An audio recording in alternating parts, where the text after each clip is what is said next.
Album and Beer Club. Hello and welcome to Album and Beer Club. And today we are going to be talking about The Cure's 1985 album, The Head on the Door. Yes, their sixth studio Is it a sixth album? Yeah, sixth studio album. When did they start then, The Cure? I think... Were they 70s or...? I think it was 78, something like that. I didn't realise they were going that long. Yep, and this album really, we were saying earlier, really sort of breaks into not being commercial, but it's really accessible to everyone. It is definitely. Yeah, cause I was always being a bit wary of the Cure sort of albums because they might be a little bit dark. You know, they got that gothic sort of look to them and that. So yeah, they've not been. Well, they have had lots of cheery songs actually. Friday I'm in Love, Love Cats. Yeah. Yeah, they're not as miserable as I thought, are they? No, I mean, all of their singles have always been brilliant, really catchy. Yeah, great singles band. But everybody knows it's singles, surely. But as far as the albums go, it's always been a bit of a bit harder to kind of get into it. Yeah. But not this one. This is a great No, this one is a good one, and it come out in, was it 30th of August 1985? Yeah, 30th of August. And it was recorded in London. We'll come to that in a bit. Yeah. There was 2 singles released from it. What were the singles? In Between Days. Yep. And Close to You, which is one of my favourites. That's one of my favourite songs of theirs, you know, throughout their whole catalogue, not just on this album. I think that's a great song. But I think it's a different version on the album, isn't it, than the single? The single's got a bit more brass on it, hasn't it? Has it? Yeah, I'm pretty sure the album version's not got as much production to it. It wouldn't surprise me. I mean, they've had quite a lot of remixes and stuff like that. So yeah. Oh, if you can hear any noise, it's because we're in the shop and there's people walking past. That's all right. Yeah, that gives a bit of atmosphere, doesn't it? It does. Yeah. Yeah, so this was their 6th album, come out, like we said, in 1985, and apparently the lyrics, a lot of the lyrics are about him coming to terms with his newfound fame after hits of singles that were The Walk and Love Cats. So okay. Yeah, they were big hits in UK and Europe, and this album, he wrote a lot of the words about coming to terms with his newfound fame. Because he'd found notoriety? Yeah, that's probably. it, yeah. As a guitarist for Susan and the Banshees from 82 to 84. So people knew of him, but this was where he was actually the front man now, you know what I mean? And people recognised him a lot more after those 2 big singles, apparently. I was just reading up. So yeah, a lot of the words and lyrics are about that, his newfound fame. So, yeah, well, I mean, it's... I forget that Love Cats is so much earlier, actually. I do. Yeah, I thought it was a later one, because it's got that sound to it, hasn't it? Yeah. Well, unfortunately, I haven't got the album yet. Normally, we have a good look at the track list and the artwork, but we have written some of it down. And the track that kicks off the album is In Between Days, which... Right, song got a nice drum sort of intro and a nice little feel at the beginning. Yeah. Kicks it off. Yeah, that song is almost a nod to earlier Cure. Yeah. It reminds me of some of the earlier stuff they might have done. You were saying, because it's got quite a distinctive drum sound, haven't they? Yeah, they do, don't they? Use a bit of like splash cymbal. Which I'll tell you what, this was the first album that the drummer Boris Williams plays on, and he's been in the band ever since. Oh. So the first few albums must have been a different drummer. So I don't know who that was. But he fits right in, because like you say, it sounds classic Cure sound to it, doesn't it? Yeah, it does, yeah. Well, the thing with this album is that there's no fillers, in my opinion. There's no... I mean, normally when we're doing this, I go, I'm not sure about this. But actually, considering I've only listened to it probably about 3 or 4 times, I haven't gone, I don't know about that. No, because they're all quite... Well, not upbeat, but they're very melodic and listenable. Do you know what I mean? They've all got interesting bits in them. They have. You were saying that one of them's got like a panpipe kind of bits which normally I'd think was absolutely awful. It reminds you of walking down the market on a Saturday and there's some dude playing a CD selling shirts with wolves. Dressed as an Indian. Dressed as an Indian playing the greatest hits of Metallica on panpipe or something, isn't it? Yeah. Yeah. Yeah, 6 different ways is the one with like panpipey sounds, and love that. I mean, what was the other ones? There's one called Push. Big musical intro. Yeah, I mean the Cure are renowned for that anyway. They've got that on quite a lot of the songs on Lost World. You were saying that their new album had big intros before the singing come in. It works sometimes really well. Yeah, it's but it seems to work even better on this because it's more upbeat. I mean, the song's only 4:30. Half of it there's no singing. Yeah, there's a song, Pictures of You or something. Is that off the new album when there's a big intro? Is that an old one? That's an old one, that is. Yeah, because there's quite a big long intro to that, isn't there? Which I quite like. It works really well, that, because when the singing comes in, it's worth the wait. It's really good. Yeah. And did you know, through this album, they got to do a massive UK and European tour, and it's the first time they played Wembley Arena. That's how big they were.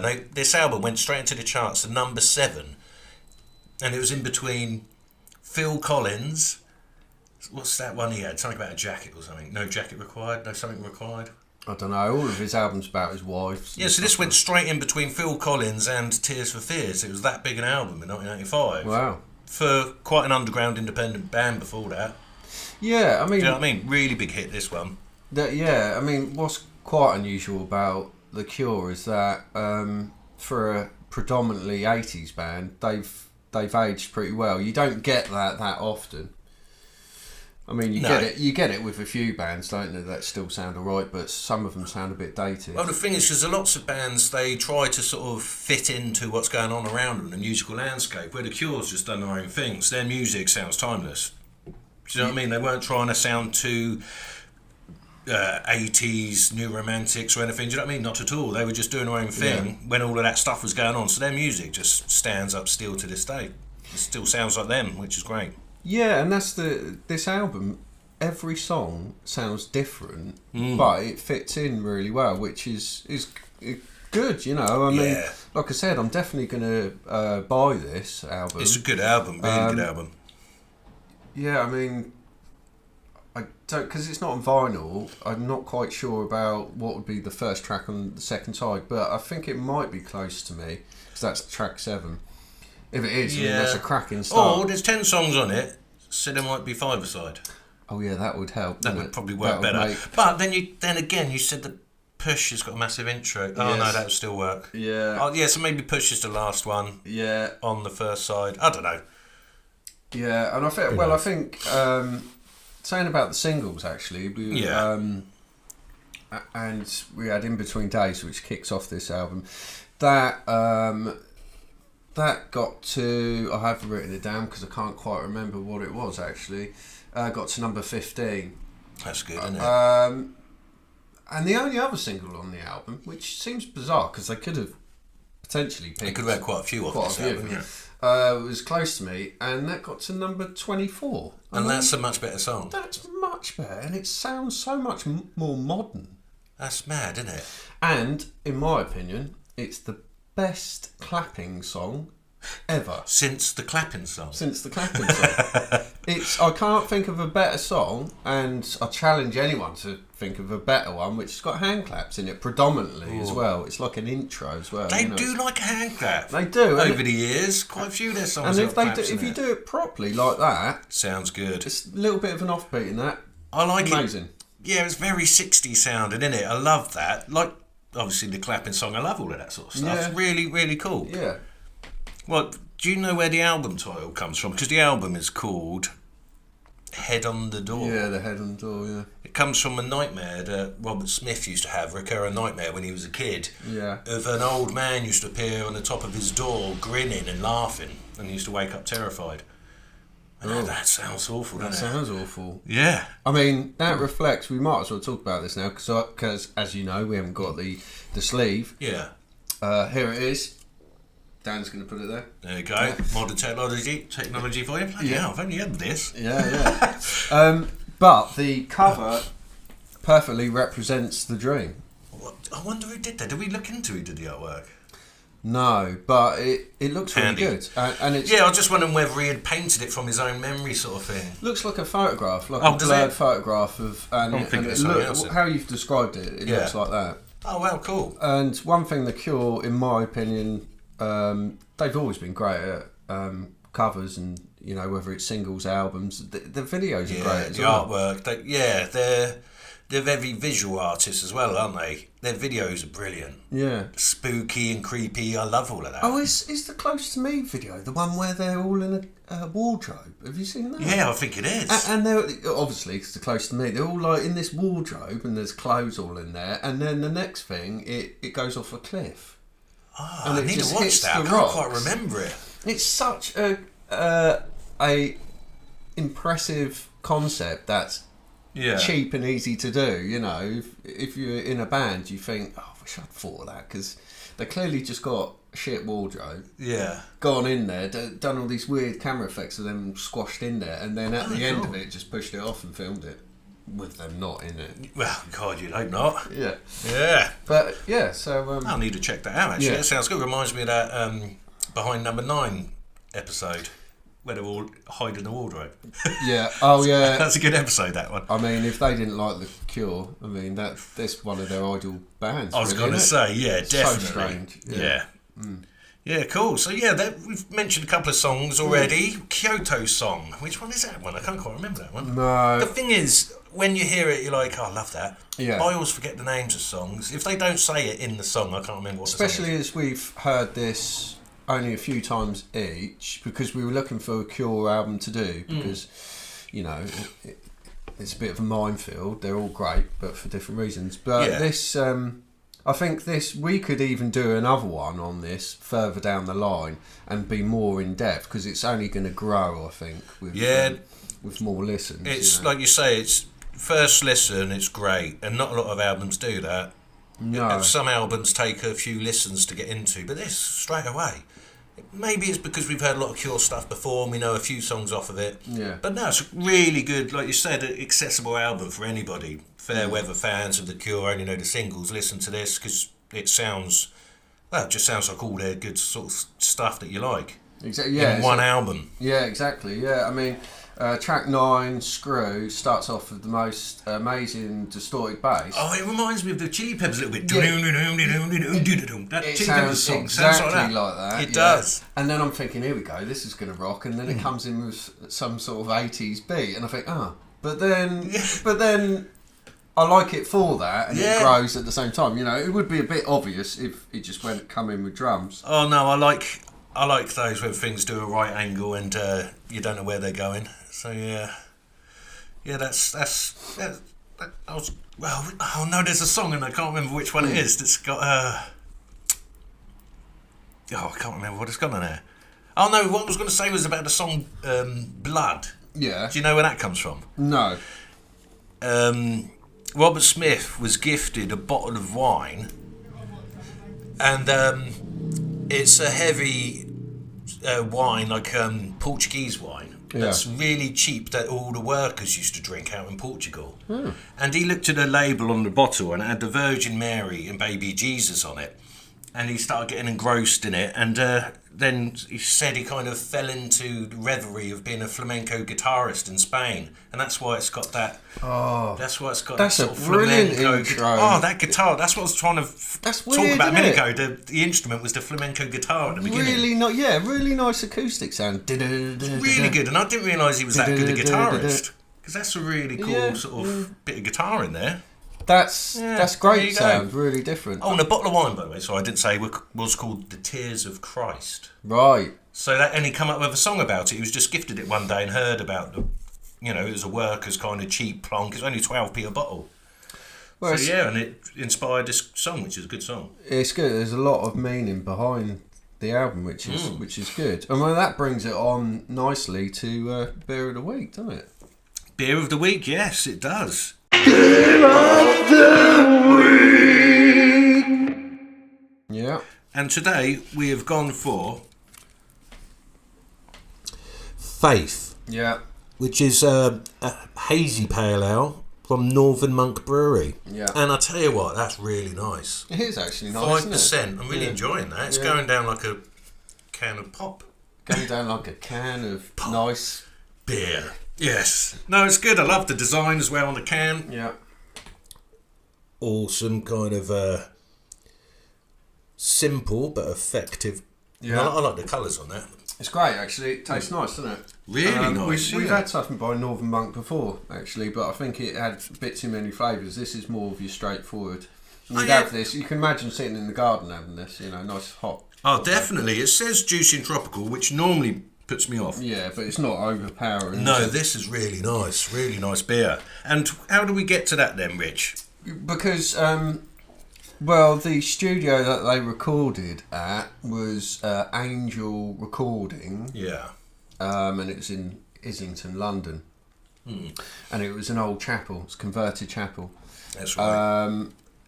So they recorded it in a chapel called Angel. This beer's called Faith.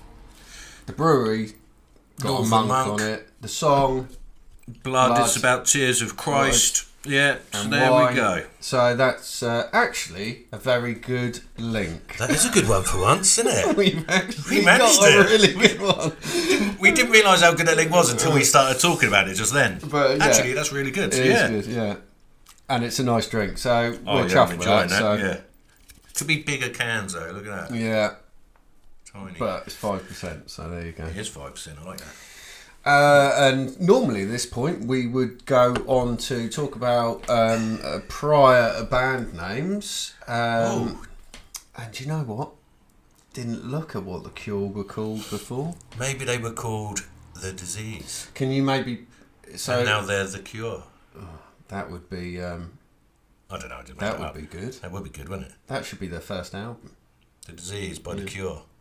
That's good. Yeah, cheers. I should have done that. Should have.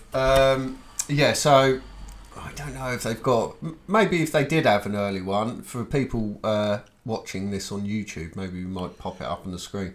Yeah. We try overdub it. Overdub it, so it looks like... I'll just do that. They were called... The Easy Cure. Say it. Yeah, there we go. And normally we talk about the artwork. And like I said, haven't got it. Ain't got that either. But I will be getting it, and the artwork looks great. We've been away for a month, not recorded an episode. We turn up with no artwork and no band name. We've done an album which is actually it's a really good one. The artwork is as Dan described, so it's from his dream, and it's nightmare. Like this glowing monster, and there's hands and spikes and stuff. So that looks great.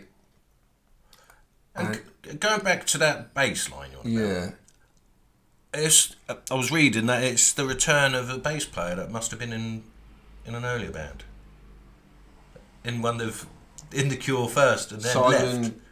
Gallup. Yeah. What did he do then? Did he bug off for a bit? Yeah, I mean, those two have always sort of done stuff here and there, and I think he might have even played drums for a part, but he was like a founding member, yeah. I was reading that and I was thinking, right, so where's he been then?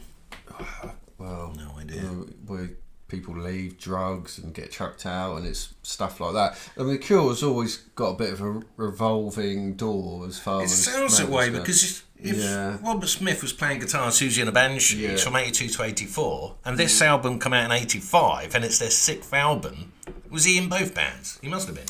He was in both bands, but then the Cure sort of started to take off, and he'd done the Cure to start off with, then was doing Susie and the Banshees, and then the Cure started to take off, and he was like, right, okay, so drop back from that. But I think there was another one called Creatures or something like that, which is... they've done other stuff, but it's worth checking it out anyway. Oh, definitely, I'll have to have a bit of a listen. Maybe we can do Susie and the Banshees one, because I've just started getting into them. Oh, really? Yeah, I don't know anything except for obviously the obvious, but Hong Kong Garden and whatever, and they done Dear Prudence cover and stuff. Oh yeah, but Beatles, their actual sort of time around when Robert Smith was just prior to this Cure album, between 82 and 84, it's quite interesting actually. I bought an album the other week. It's a good listen. Ah, cool. Yeah, definitely have to. Post-punk kind of stuff. Yeah, that's A bit like Peel.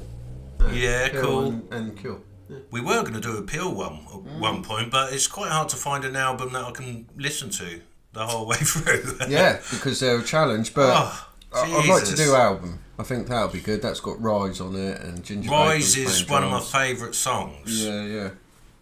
Not just from any band, but just one of my favourite songs. I love that. You can't have many songs about. What was it about? Two different things, like the conflict in Ireland.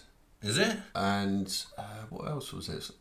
It's like two major events that he's writing about in it. Is it? Yeah. I just thought he was on about it could be white, it could be black, and I got electrocuted on the head. No, because it's about the apartheid in South Africa. Oh, that's and then right. The other one's about Ireland as well. So Really? it's like a mixture of the two in the song. Yeah, it's quite clever. Because he's an Irish immigrant family, isn't he? So I think that's what he's kind of done it like. Oh, fair enough. Yeah. It's nice to raise topics. Yeah, light-hearted. Political, a nice light-hearted song about apartheid. Yeah. Yeah, there we go. Right. Yeah, it's a shame we can't really talk about the artwork that much, and because I want to know what's on the back of the album and that stuff. But we'll follow it up with another Cure album. Because, we will. We'll dive back into this. All we can say is that I think this is a great album. What would you give it, Dan? I'll give this 1 out of 10. I think I'll give this about a 7. Yeah, well, I'm going to say that I am going to give it a 7, and then I reckon within a couple of months, once I've got it, it could even go up to an 8 or a 9. Oh, you never know. God, it's a grower. It is definitely, because there's It's nothing a I don't grower, like, people. so then Yeah. you never know, do you? No, we never know. So yeah, we will revisit The Cure again definitely soon, and probably have a look at the artwork to this, because Rich is going to buy it. Yeah, definitely. So thanks for listening again, and we'll be back soon. We won't have such a long hiatus as we did this time, like a month off. No, we'll be back quite soon with... have we thought of what we're doing next? Are we going to dig in the Reef's first album? We might do. I think we should. Yeah, what's that called again? It's called Replenish. Replenish. And I think that would be... it's worth checking out, because it's, surprisingly for me, it was underrated, really. I thought... Now, 6 I'm more familiar with Glow. Yeah, obviously. same here. That was a great album. But yeah, so I don't know this one too much. I remember the songs. It was on the mini disc advert. It's a lot heavier Blow than... You Away. Yeah, it's a good tune. It's a lot heavier than people think, so we will check that one out. Yes, we probably will. Alright, like and subscribe, and thank you for watching. And we'll see you next time. See ya. Cheers, bye. Bye.